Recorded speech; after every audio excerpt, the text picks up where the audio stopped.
we often see, like many CIOs, they love the idea of a do-it-yourself SD-WAN. But what's the one thing that you've seen many CIOs kind of underestimate in that effort? I would say the ongoing operations. Actually, many CIOs get excited by the promise of DIY SD-WAN because it's offer control, it's offer simplicity, and of course, potential cost savings. But when they often underestimate how it complex to operate in scale, especially when it is involving a global network, not only from a technical standpoint, but also in terms of evolving market demands and regulatory pressures.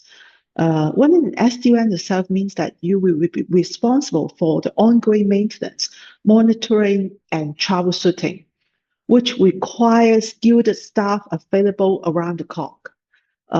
This may not be the top priorities work that CIO and CFO want to invest a lot of manpower and resources in.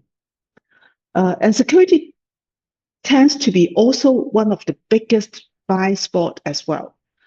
The threat landscape is shifting rapidly.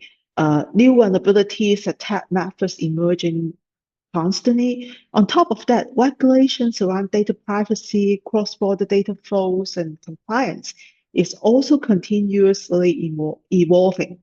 That's why enterprise a lot of time start using a DIY approach, but ultimately turning into a managed service model. Managed service provider brings specialized security expertise, regulatory know-hows, especially talking about in local jurisdictions, and also, of course, 24 times 7 operational support. That lets the business focus on innovation instead of firefighting the network issues. I think this is something the CIO need to keep in mind when they select which kind of models they will go to.